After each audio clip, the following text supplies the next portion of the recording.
Hello dear friends, വീണ്ടും നമ്മുടെ ക്ലാസ്സിലേക്ക് സ്വാഗതം. കഴിഞ്ഞ തവണ ഞങ്ങളൊരു ഗ്രൂപ്പ് ഡിസ്കഷൻ ക്ലാസ് ഇട്ടിരുന്നു. ആ ക്വസ്റ്റ്യൻ പേപ്പറിൻ്റെ ബാക്കിയുള്ള ഭാഗത്തേക്ക് പോവുകയാണ്. അതിൻ്റെ സയൻസിന് എടുക്കാനുണ്ട്, മാത്സ് എടുക്കാനുണ്ട്, എല്ലാം ഞങ്ങൾ എടുക്കും തീർച്ചയാണ്.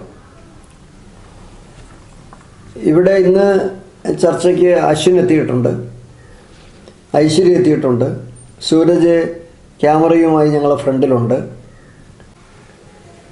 ക്വസ്റ്റ്യനിലേക്ക് കിടക്കുമ്പോഴത്തേക്ക് അതിൻ്റെ ബാക്കി ക്വസ്റ്റ്യൻ അല്ലേ, എവിടെ നിന്ന് നമുക്ക് തുടങ്ങേണ്ടത്? ആദ്യം ഏതാണ് ക്വസ്റ്റ്യൻ? നമ്മൾ കഴിഞ്ഞ പറഞ്ഞു നിർത്തിയെന്ന് പറഞ്ഞാൽ കമ്മീഷനുകളാണ് പറഞ്ഞത്. ബൽബന്ത് റായ് മേത്ത കമ്മിറ്റിയൊക്കെയാണ് പറഞ്ഞത്. അപ്പോൾ അതിന് ശേഷമുള്ള ഭാഗത്തേക്ക് പോകാം. ശരി. അപ്പോൾ ആദ്യത്തെ ക്വസ്റ്റ്യൻ എന്ന് പറയുന്നത് ജമ്മു കാശ്മീരുമായി ബന്ധപ്പെട്ട ശരിയായ പ്രസ്താവന ഏതെന്നാണ് ചോദ്യം. ശരിയായ പ്രസ്താവന ഏത്? അപ്പോൾ ഓരോ പ്രസ്താവന നമ്മൾ വായിക്കുമ്പോഴും ശരിയാണോ തെറ്റാണോ എന്ന് പറയണം അല്ലേ? പറയും. ജമ്മു കാശ്മീരിന്റെ പ്രത്യേക പദവിയെക്കുറിച്ച് പറയുന്ന ആർട്ടിക്കിൾ 370 എടുത്തു കളഞ്ഞ കേന്ദ്ര സർക്കാരിന്റെ തീരുമാനം 2023 ഡിസംബറിൽ സുപ്രീം കോടതി ശരിവെച്ചു. ആ പ്രസ്താവന 100% ശരിയാണ്. ശരിയായ പ്രസ്താവനയാണ്. ശരിയാണ്. രണ്ടാമത്തെ പ്രസ്താവന എന്ന് പറയുന്നത് ജമ്മു കാശ്മീരിനെ 2 കേന്ദ്രഭരണ പ്രദേശങ്ങളാക്കി മാറ്റി 2019 ശരിയാണ്. 2019 ഒക്ടോബർ 31 എന്ത് ചെയ്തത്? ജമ്മു കാശ്മീർ എന്ന സംഘടനാ നിയമം രണ്ടാക്കി മാറ്റി. ജമ്മു കാശ്മീർ എന്ന് പറയണം, ലഡാക്ക് പറയണം. ഓക്കെ, അത് ശരിയായ പ്രസ്താവനയാണ്. അതെ. അടുത്ത പ്രസ്താവന എന്ന് പറയുന്നത് രാജതരംഗിണി എന്നത് കാശ്മീരിന്റെ ചരിത്രം വ്യക്തമാക്കുന്ന പുസ്തകമാണ്. അത് ശരിയാണ്. രാജതരംഗിണി കൽഹണൻ എഴുതിയതാണ് രാജതരംഗിണി. ശരിയാണ്. അപ്പൊ ശരിയായ പ്രസ്താവനയാണ്. നാലാമത്തെ പ്രസ്താവന എന്ന് പറയുന്നത് 2019 ജൂണിൽ ജമ്മു കാശ്മീരിൽ സാമ്പത്തിക അടിയന്തരാവസ്ഥ പ്രഖ്യാപിച്ചു. അങ്ങനെ ഒരു സംഭവം ഉണ്ടായിട്ടില്ല. അടിയന്തരാവസ്ഥ അങ്ങനെ പ്രഖ്യാപിച്ചിട്ടില്ല. അപ്പോൾ ഈ പ്രസ്താവനയിൽ ജമ്മു കാശ്മീരിൽ സാമ്പത്തിക അടിയന്തരാവസ്ഥ പ്രഖ്യാപിച്ചു എന്ന് പറഞ്ഞാൽ തെറ്റ്. ബാക്കി എല്ലാ പ്രസ്താവനയും ശരിയായ പ്രസ്താവന. അപ്പോൾ നമുക്കിനി ജമ്മു കാശ്മീരിനെ കുറിച്ചൊന്ന് നോക്കണം, അടിയന്തരാവസ്ഥയെ കുറിച്ചൊന്ന് നോക്കണം, വേണ്ടേ? എന്നാലേ നമ്മുടെ ക്ലാസ് ആവുള്ളൂ. അപ്പോൾ ഈ ഇന്ത്യയിൽ എത്ര സ്റ്റേറ്റുകളുണ്ട്? 28. എത്ര കേന്ദ്രഭരണ പ്രദേശങ്ങളുണ്ട്? 8 കേന്ദ്രഭരണ പ്രദേശങ്ങളുണ്ട്. സാമ്പത്തിക അടിയന്തരാവസ്ഥ എത്ര ഇനം അടിയന്തരാവസ്ഥയുണ്ട്? ഏതൊക്കെയാണ്? ദേശീയ അടിയന്തരാവസ്ഥ, സംസ്ഥാന അടിയന്തരാവസ്ഥ, സാമ്പത്തിക അടിയന്തരാവസ്ഥ. ആർട്ടിക്കിൾസ് ഏതൊക്കെയാണ്? ദേശീയ അടിയന്തരാവസ്ഥ ആർട്ടിക്കിൾ 352, സംസ്ഥാന അടിയന്തരാവസ്ഥ ആർട്ടിക്കിൾ 356, സാമ്പത്തിക അടിയന്തരാവസ്ഥ ആർട്ടിക്കിൾ 360. പാർട്ട് 18 ആണ് അടിയന്തരാവസ്ഥയെ കുറിച്ച് പറയുന്നത്. പാർട്ട് 20 ഭേദഗതിയെ കുറിച്ച് പറയുന്നതാണ് അല്ലേ? ഭരണഘടന ഭേദഗതിയെ കുറിച്ച് പറയുന്നതാണ്. നമുക്ക് മനസ്സിലായി. ഇനി നമുക്ക് ജമ്മു കാശ്മീരിനെ കുറിച്ച് പല കാര്യങ്ങൾ മനസ്സിലാക്കാനുണ്ട്. ജമ്മു കാശ്മീർ 1956 നവംബർ 1 14 സ്റ്റേറ്റുകൾ രൂപീകരിച്ചപ്പെട്ട സ്റ്റേറ്റ് ആയിരുന്നു. ഏത്? ജമ്മു കാശ്മീർ. 1956 നവംബർ 1 ജമ്മു കാശ്മീർ രൂപീകരിച്ചത്. അപ്പോൾ ഈ ജമ്മു കാശ്മീരിൻ്റെ പുറകോട്ടുള്ള ചില കാര്യങ്ങളൂടെ നമ്മൾ നോക്കേണ്ടതുണ്ട്. അതിൻ്റെ കാരണമെന്ന് പറയുന്നത്, ഇന്ത്യക്ക് സ്വാതന്ത്ര്യം കിട്ടുമ്പോൾ നാട്ടുരാജ്യങ്ങൾ ഇന്ത്യയോടൊപ്പം ചേരാൻ തീരുമാനിച്ചു. അതിൽ Sardar Vallabhbhai Patel, the iron man of India, Indian Bismarck എന്നൊക്കെ പറയുന്ന ആൾ അതിന് മുൻകൈ എടുത്തു. അതിനെ സഹായിച്ചത് മലയാളിയായ VP മേനോൻ. ഈ വക കാര്യങ്ങൾ നമ്മൾ നേരത്തെ കേട്ടിട്ടുള്ളതാണ്. എന്നാൽ ഇന്ത്യയിലെ 3 നാട്ടുരാജ്യങ്ങൾ ഇന്ത്യൻ യൂണിയനിൽ ചേരാൻ തയ്യാറായില്ല. ആ തയ്യാറാകാത്ത സ്റ്റേറ്റുകളെ കുറിച്ച് ഒരു ചെറിയ വിശദീകരണം കൊടുക്കുന്നത് നമ്മുടെ സുഹൃത്തുക്കൾക്ക് നല്ലതായിരിക്കും. കാരണം അവരിൽ ചിലർ നമ്മളെ ഈ ക്ലാസ്സിനെ കുറിച്ച് നല്ല അഭിപ്രായം പറഞ്ഞിട്ടുണ്ട്. നമ്മളെ റാങ്ക് ഫയൽ നോക്കിയിട്ടല്ല പറയണമെന്നും ഒക്കെയുള്ള ഒരുപാട് അഭിപ്രായങ്ങൾ വന്നിട്ടുണ്ട്. ശരി, ഇത് ഉള്ളിൽ തട്ടി പറയുകയാണ്. നെഞ്ചു കീറി ഞങ്ങൾ നേരിനെ കാട്ടിത്തരികയാണ്. ശരിയല്ലേ? ആണോ? ശരിയല്ലേ? യഥാർത്ഥത്തിൽ അങ്ങനെ നമുക്ക് അതേ പറ്റുള്ളൂ. അല്ലെങ്കിൽ നമുക്ക് പറ്റില്ല. നമ്മളെ പിന്നീട് സാഹചര്യങ്ങളൊക്കെ വളരെ പരിമിതമായിട്ടുള്ളതാണ്. അപ്പോൾ നമുക്ക് കേന്ദ്രഭരണ അതായത് നാട്ടുരാജ്യങ്ങൾ ഏതൊക്കെയാണ് ഇന്ത്യൻ യൂണിയനിൽ ചേരാൻ വിസമ്മതിച്ചത്? ശരി. അപ്പോൾ ഇന്ത്യൻ യൂണിയനിൽ ചേരാൻ വിസമ്മതിച്ച നാട്ടുരാജ്യങ്ങൾ പ്രധാനമായിട്ട് 3. ഒന്ന് ജുനഗണ്ഡ്, ഹൈദരാബാദ്, ജമ്മു കാശ്മീർ. ശരി. അതിൽ ജുനഗണ്ഡ് എവിടെയാണ്? ജുനഗണ്ഡ് ഗുജറാത്തിലാണ്. ഹൈദരാബാദ് എവിടെയാണ്? ഹൈദരാബാദ് ഇപ്പൊ തെലങ്കാനയിലാണ്. ജമ്മു കാശ്മീർ നമുക്ക് ജമ്മു കാശ്മീർ തന്നെയാണ്. ശരി. അത് ഓരോന്നും ചേർന്നത് എങ്ങനെയാണ്? അതില് ഓപ്പറേഷൻ പോളോ 1948 ഓപ്പറേഷൻ പോളോയിലൂടെയാണ് ഹൈദരാബാദ് ഇന്ത്യൻ യൂണിയനിൽ ചേർന്നത്. അന്ന് അവിടുത്തെ നൈസാമാരായിരുന്നു ഉസ്മാൻ അലി ഖാൻ. കുറിച്ച് വെച്ചോളൂ, പരീക്ഷയ്ക്ക് ചോദിക്കാൻ പോണ ക്വസ്റ്റ്യനാണ്. ഉസ്മാൻ അലി ഖാൻ അവിടുത്തെ നൈസാമായിരുന്നു. അദ്ദേഹം പറഞ്ഞു, ഞാൻ ഇന്ത്യൻ യൂണിയനിലൊന്നും ചേരുന്നില്ല, ഒരു പ്രത്യേക രാജ്യമായിട്ട് നിൽക്കാൻ പോവുകയാണ്. മനസ്സിലായില്ലേ? അങ്ങനെയൊക്കെയാണ് പറഞ്ഞത്. എന്നാൽ ഇത് പാകിസ്ഥാനിൽ തൊട്ട് കിടക്കുന്ന സ്ഥലവുമല്ല. അതാണ് അതിന്റെ പ്രത്യേകത. പക്ഷേ മുസ്ലിം ഡോമിനേറ്റഡ് ആയിരുന്നു, അതുകൊണ്ടാണ് അങ്ങനെ ഒരു തീരുമാനം എടുത്തത്.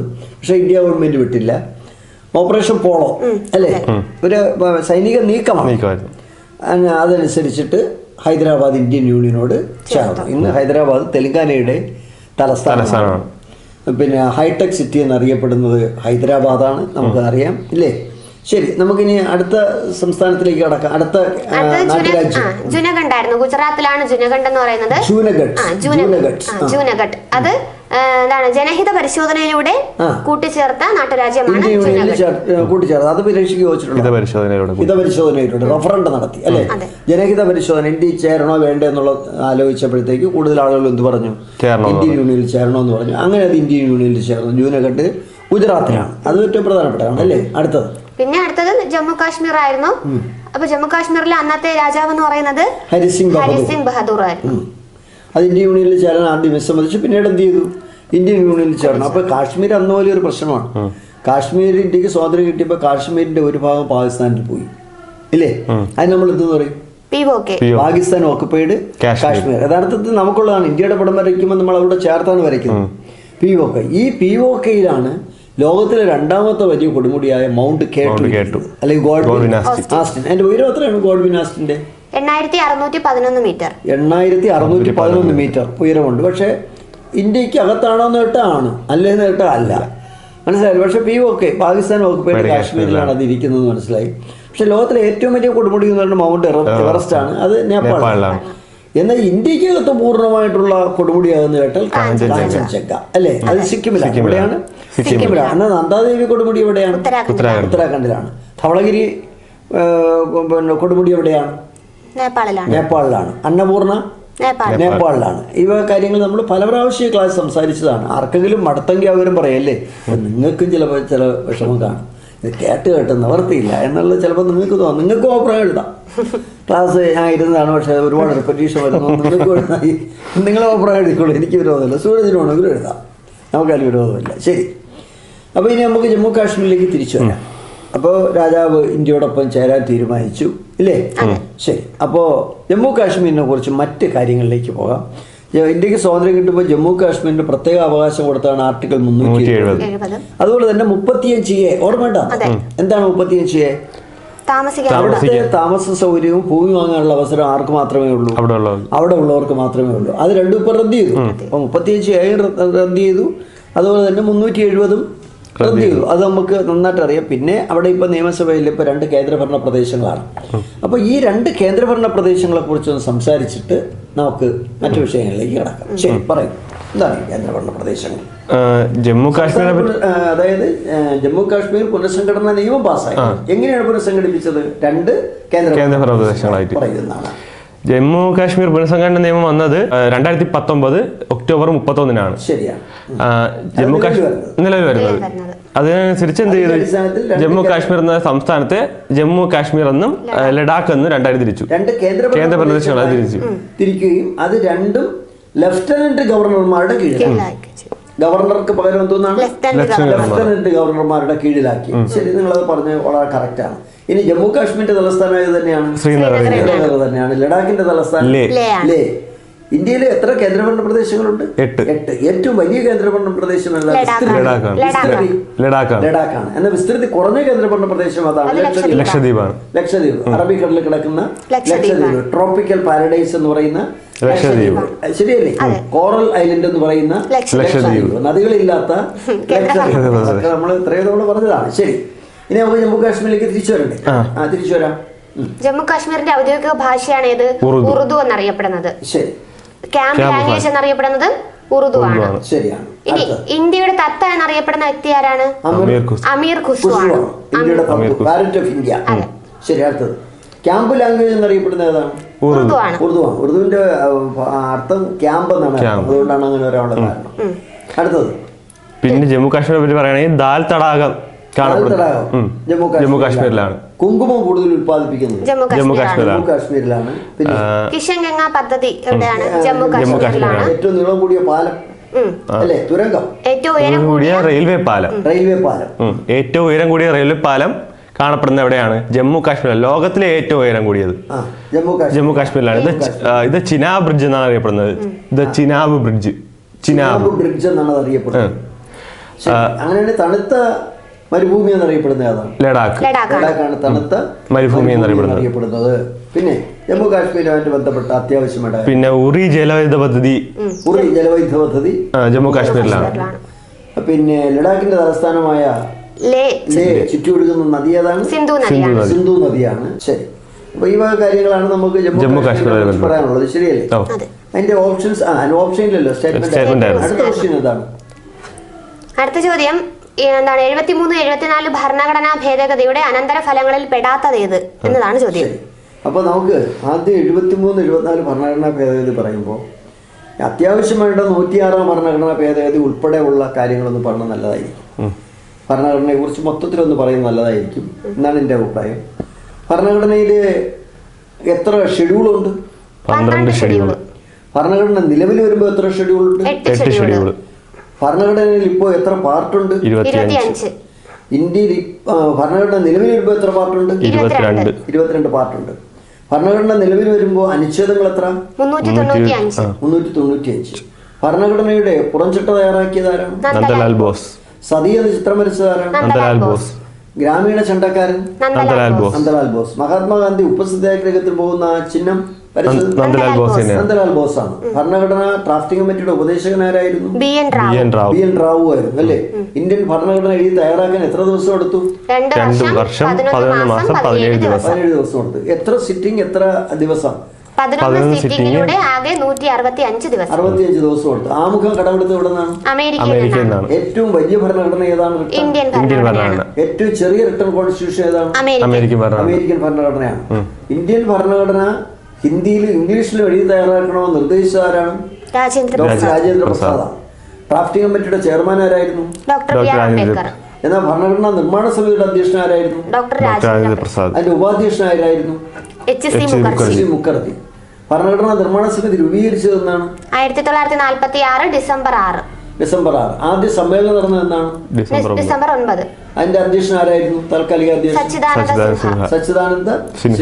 ഭരണഘടനാ പിന്നെ നിർമ്മാണ സമിതി ഉണ്ടാക്കാൻ വേണ്ടി സഹായിച്ച സംഭവം ഏതാണ്? Cabinet mission. എന്നായിരുന്നു ക്യാബിനറ്റ് മിഷൻ? 1946.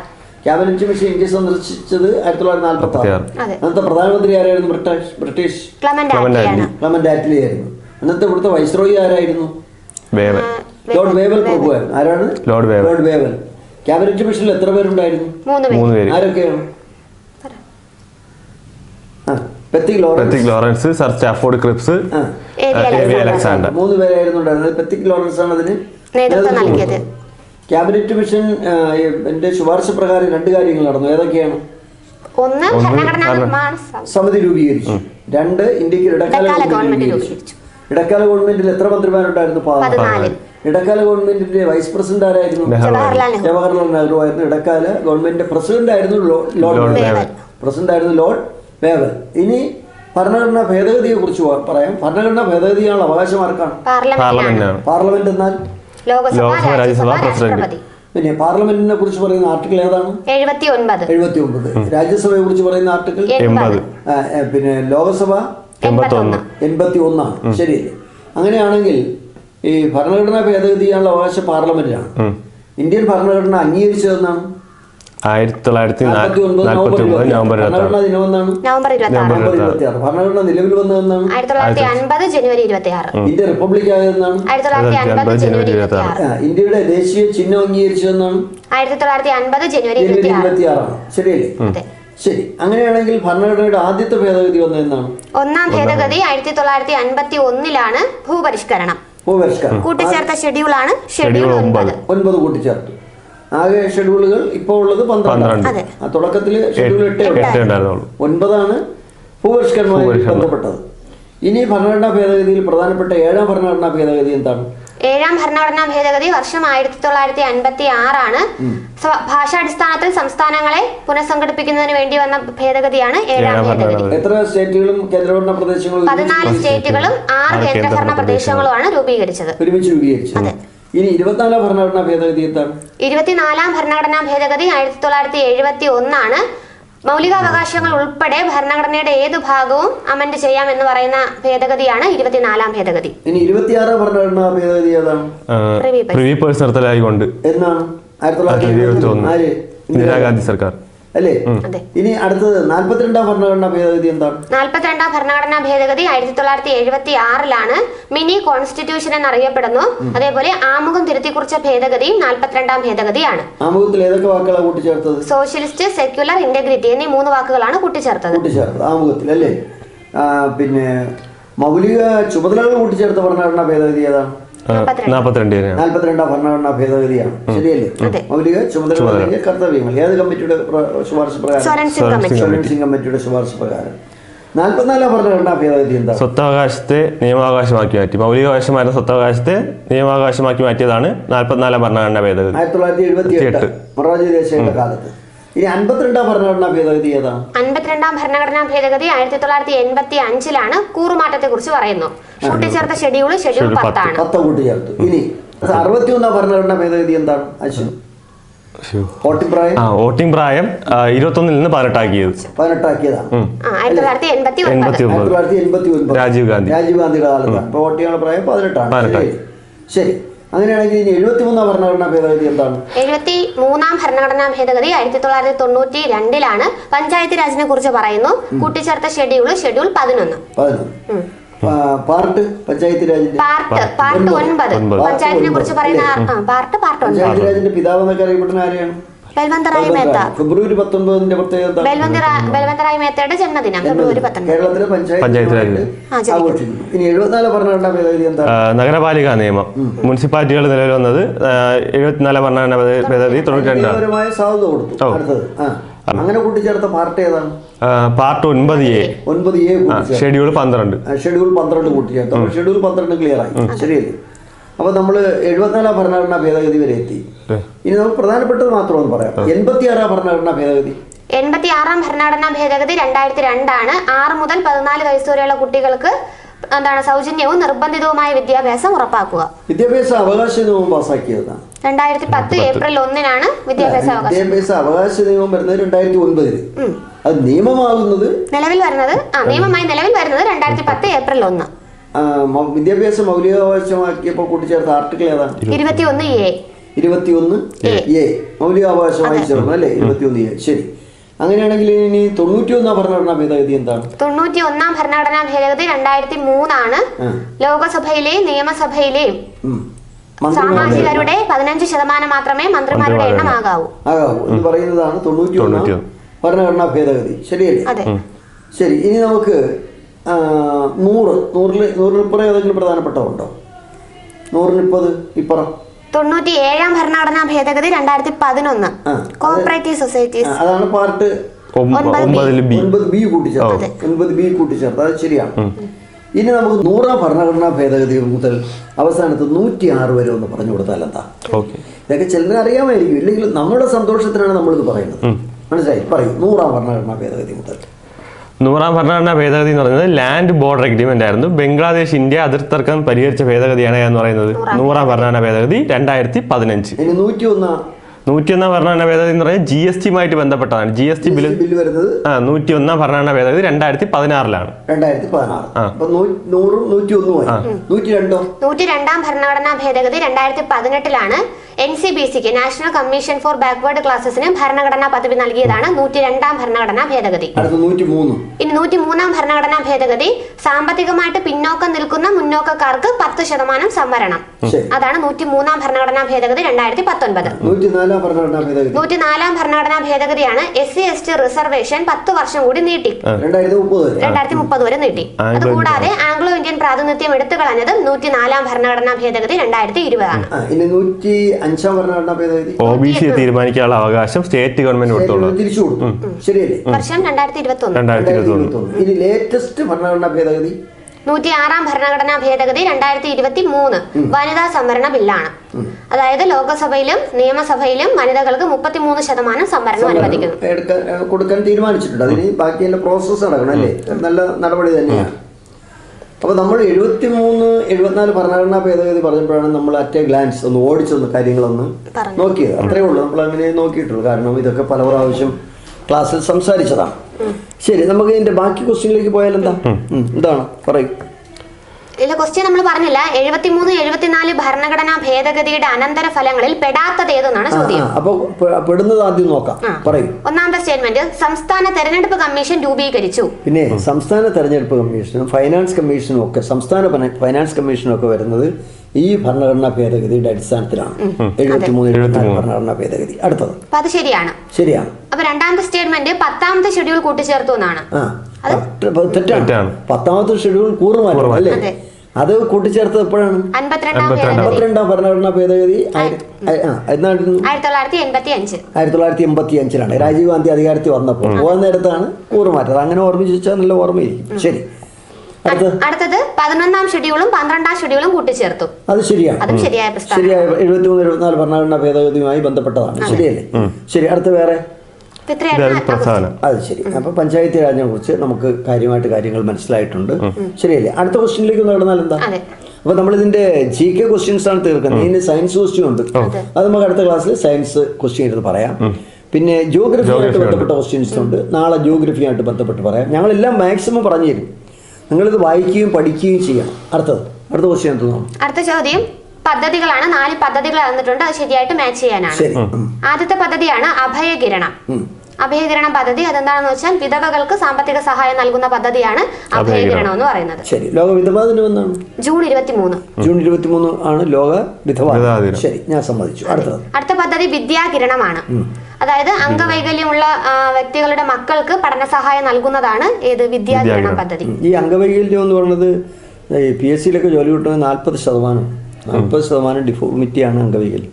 ലോക അംഗപരിമിത ദിനമെന്നാണ് ഡിസംബർ 3 ആണ്. ഡിസംബർ 3 ആണ് അല്ലേ? ഡിസംബർ 3 ആണ്. അടുത്ത താലോലമാണ്.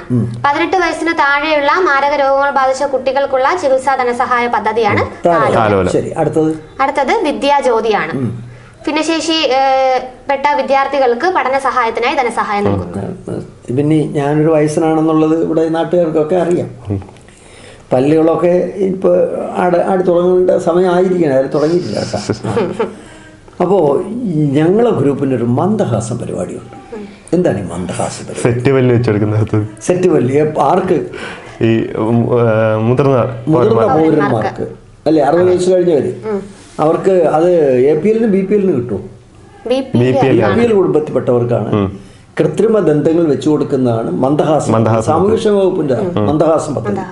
ഞാനതൊക്കെ പ്രതീക്ഷയോടെ ഇരിക്കുകയാണ്. ഇതൊക്കെ പഠിച്ചു വെച്ചേക്കാണ്. എന്തിനാണെന്നറിയാം, ആവശ്യം വരും. ശരി, അടുത്തതിലേക്ക് നമുക്ക് കിടക്കാം.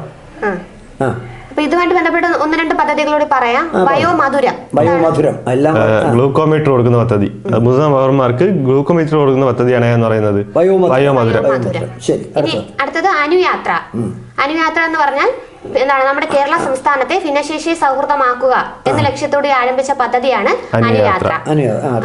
ഇനി എന്താണ്? ഭിന്നശേഷിക്കാർക്ക് അടിയന്തര ഘട്ടങ്ങളിൽ സഹായം എത്തിക്കുന്ന പദ്ധതിയാണ് പരിരക്ഷ. നമ്മൾ കഴിഞ്ഞ ദിവസം അവിടെ ചർച്ച ചെയ്തതാണ് പരിരക്ഷ. അടുത്തത് ആ ക്വസ്റ്റ്യൻ കഴിഞ്ഞു. പദ്ധതിയായിട്ട് ബന്ധപ്പെട്ട ക്വസ്റ്റ്യൻ ആയിരുന്നു. വളരെ നല്ലൊരു ക്വസ്റ്റ്യൻ ആയിരുന്നു. അടുത്ത ക്വസ്റ്റ്യൻ എന്ന് പറയുന്നത് താഴെ തന്നിരിക്കുന്ന കുറച്ച് കാര്യങ്ങളുണ്ട്. അതായത് ഓരോ പദവികളുണ്ട്, അതുമായിട്ട് ബന്ധപ്പെട്ട കുറച്ച് പദവികൾ നിങ്ങൾക്ക് ചോദിക്കട്ടോ? ശരി. കേരളത്തിലെ ചീഫ് സെക്രട്ടറി ആരാണ്? നിലവിലെ കേരളത്തിലെ ചീഫ് സെക്രട്ടറി വി വേണു ആണ്. കേരളത്തിലെ ചീഫ് വിപ്പ് ആരാണ്? Professor N Jayaraj. എന്റെ ക്ലാസ്സിൽ പഠിച്ചതാണ്, പറഞ്ഞിട്ട് വല്ല കാര്യമുണ്ടോ? നമ്മളിവിടെ ഒരു കൊച്ചു അധ്യാപകനായി ചോക്കിലൊക്കെ എഴുതി ഇങ്ങനെ ജീവിച്ചു പോവുകയാണ്. യൂണിവേഴ്സിറ്റി കോളേജിൽ ഞങ്ങളൊരു ക്ലാസ്സിൽ പഠിച്ചതാണ് പ്രൊഫസർ എൻ ജയരാജ്. ഓക്കെ, ആയിക്കോട്ടെ. അടുത്തത് പ്രതിപക്ഷ നേതാവ് ആരാണ്? വി ഡി സതീശൻ പ്രതിപക്ഷ നേതാവ്. ഏതായാലും ഒരു കാര്യം, കേരളീയരായ നമുക്കൊരു അഭിമാനമുണ്ട്. എന്താണെന്നറിയാമോ? സുപ്രീം കോടതി പറഞ്ഞിട്ടുണ്ട് കേരളത്തിന് സാമ്പത്തിക ബുദ്ധിമുട്ടുണ്ട്, അതുകൊണ്ട് കടമെടുക്കാനുള്ള അവകാശം ആർക്ക് കിട്ടി? കേരളത്തിന് കിട്ടി. ഇത് എല്ലാ മനുഷ്യരും, കേരളത്തെ സ്നേഹിക്കുന്ന എല്ലാ മനുഷ്യരും മനസ്സിലാക്കണം. നമ്മൾ അടച്ചെടുത്തിനെ ആക്ഷേപിക്കരുത്, അടച്ചൊന്നിനെ ആക്ഷേപിക്കരുത്. ഇപ്പോൾ കേന്ദ്ര ഗവൺമെൻറ് ഭരിക്കുന്ന BJP ആണ്. BJP-യുമായിട്ട് ബന്ധമില്ലാത്തൊരു ഭാരതത്തെ നിന്ദിക്കാൻ പാടില്ല. ഭരണത്തെ വേണമെങ്കിൽ പറയാം. ഭാരതം എല്ലാം നമുക്ക് എല്ലാവർക്കും തുല്യമാണ്, ശരിയല്ലേ? അതുകൊണ്ട് ഭാരതം മോശമാണെന്ന് പറയാൻ പാടില്ല. അതുപോലെ കേരളത്തിന് ഇത്രയും പ്രതിസന്ധി ഉണ്ടായിട്ടും നമ്മളൊരുവിധം പിടിച്ചു നിൽക്കുകയാണ് ഈ സ്റ്റേറ്റ്. നമ്മളുടെ എല്ലാ പുരോഗതി കൊണ്ടാണ് നമുക്ക് പൈസ കുറച്ച് കിട്ടുന്നത്. അത് ആരും മനസ്സിലാക്കുന്നില്ല. പുരോഗതി കുറവായിരുന്നെങ്കിൽ നമുക്ക് കൂടുതൽ പൈസ കിട്ടുമായിരുന്നു. നമുക്ക് വിദ്യാഭ്യാസം കുറവായിരുന്നെങ്കിൽ കൂടുതൽ പൈസ കിട്ടുമായിരുന്നു കേന്ദ്രത്തിൽ നിന്ന്. അതാരും മനസ്സിലാക്കുന്നില്ല. എല്ലാവരും മനസ്സിലാക്കിക്കോളൂ. എല്ലാവർക്കും കേരളത്തിനോടൊരു സ്നേഹം ഉണ്ടാകണം. ഇല്ലാത്തവരെ ജനം ചവിട്ടി പുറത്താക്കും എന്നുള്ള സംശയം വേണ്ട. അടുത്തത് നമ്മൾ അടുത്ത് പറഞ്ഞ എന്താണ്?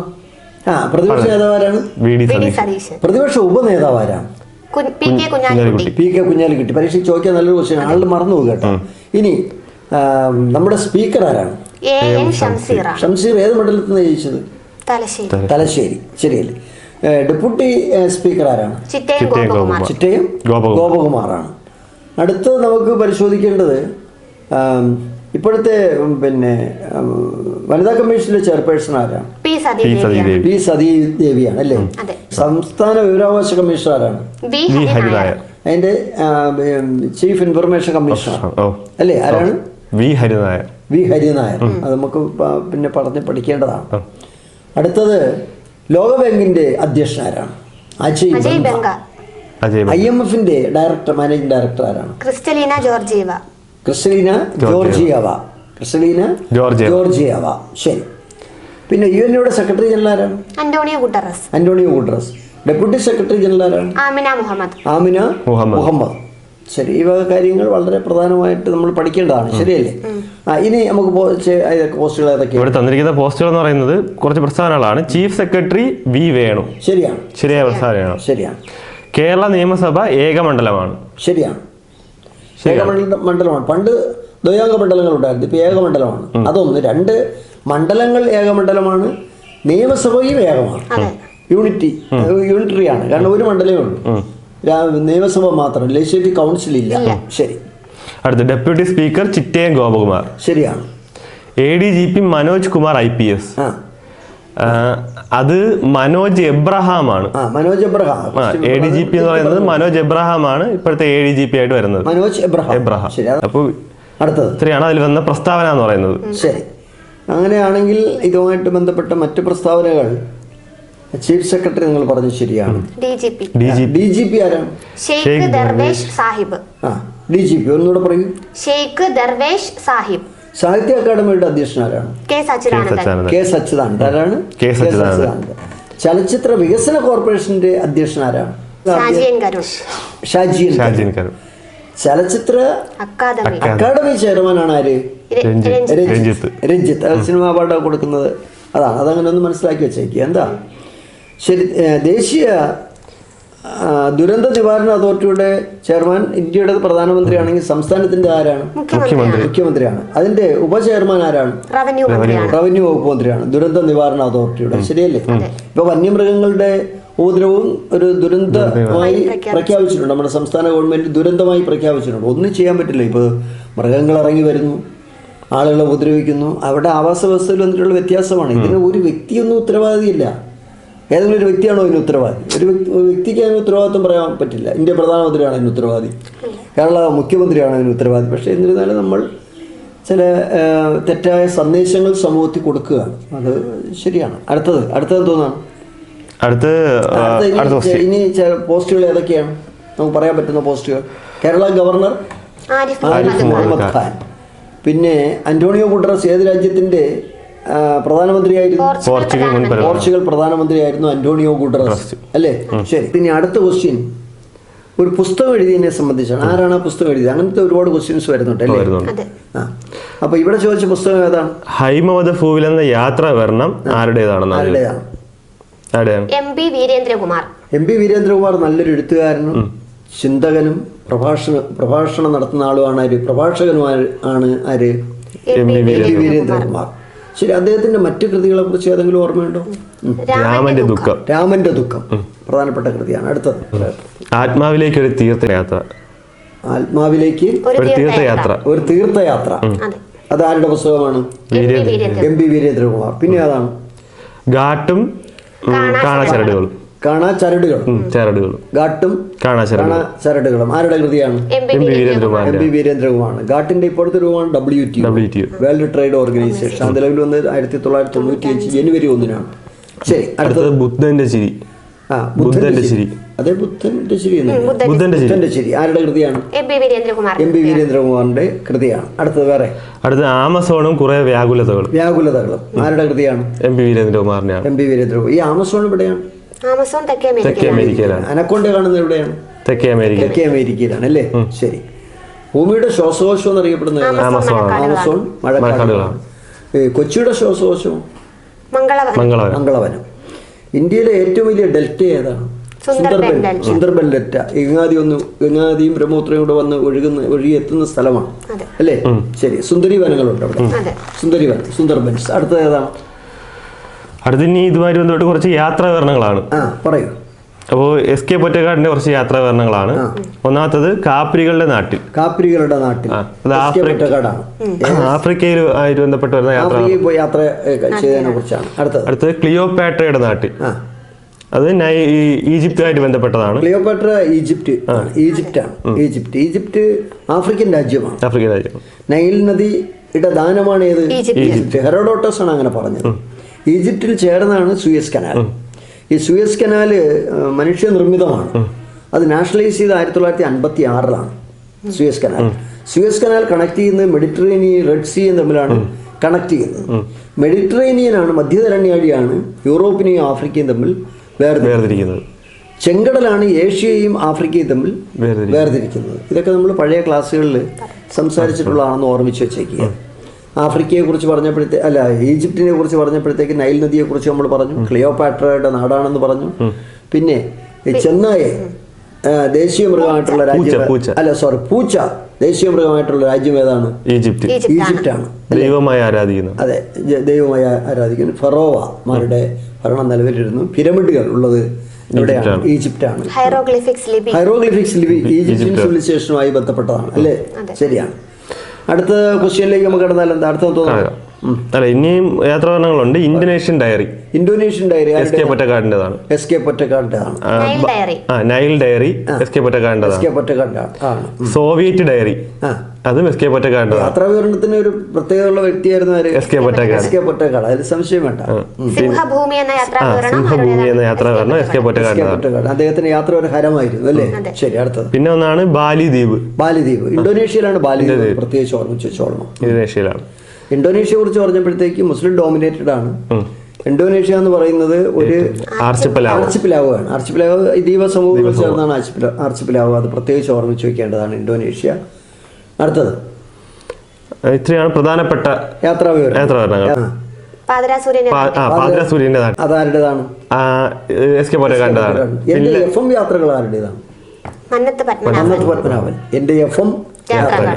ശരി. അടുത്തത് അടുത്തതിലെ ക്വസ്റ്റ്യനിലേക്ക് നമുക്ക് കടന്നാൽ എന്താ? അടുത്ത ക്വസ്റ്റ്യൻ ഏതാണ്?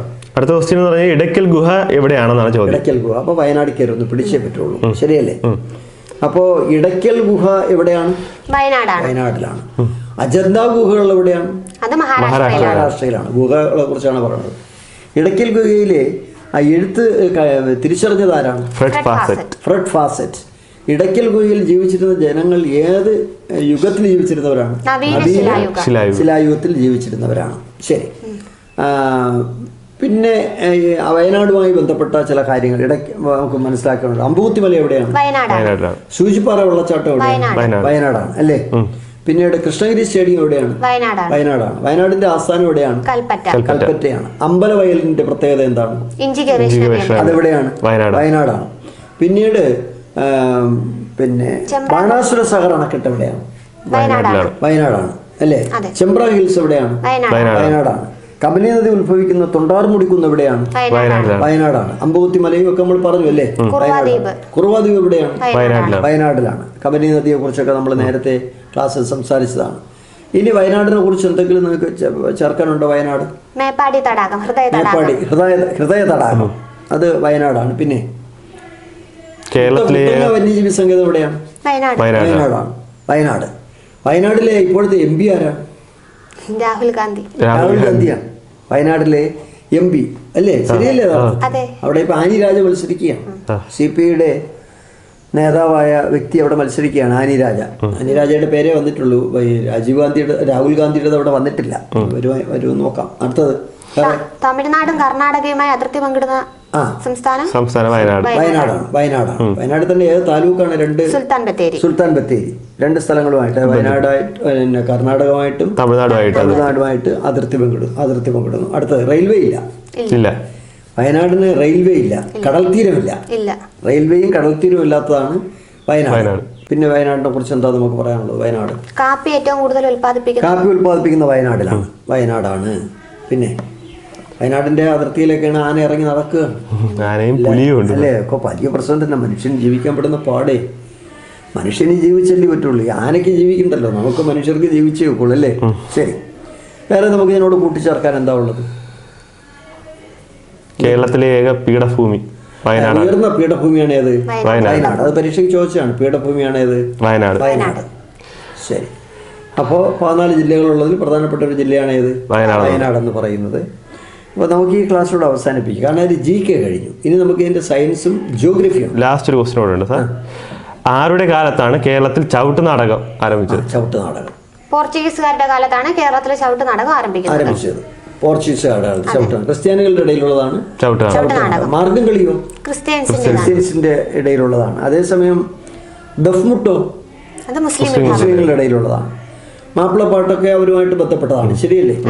പൊറാട്ട് നാടകം എടുത്തതാണ് പാലക്കാടാണ്. ഒരു കലാരൂപമാണ് പൊറാട്ട്. മീനാക്ഷി കല്യാണം പാലക്കാടാണ്. തെയ്യം തിറ ഒക്കെ കണ്ണൂരാണ്. തെയ്യം തിറ. ഗദ്ദിക വയനാട്. PK കാളൻ. അത് പറയുമ്പോൾ നമ്മൾ PK കാളനെ പ്രത്യേകിച്ച് ഓർമ്മിച്ചോണം അല്ലേ? ഇങ്ങനെ ചില ആളുകളുണ്ട്. ഗദ്ദിക, PK കാളൻ.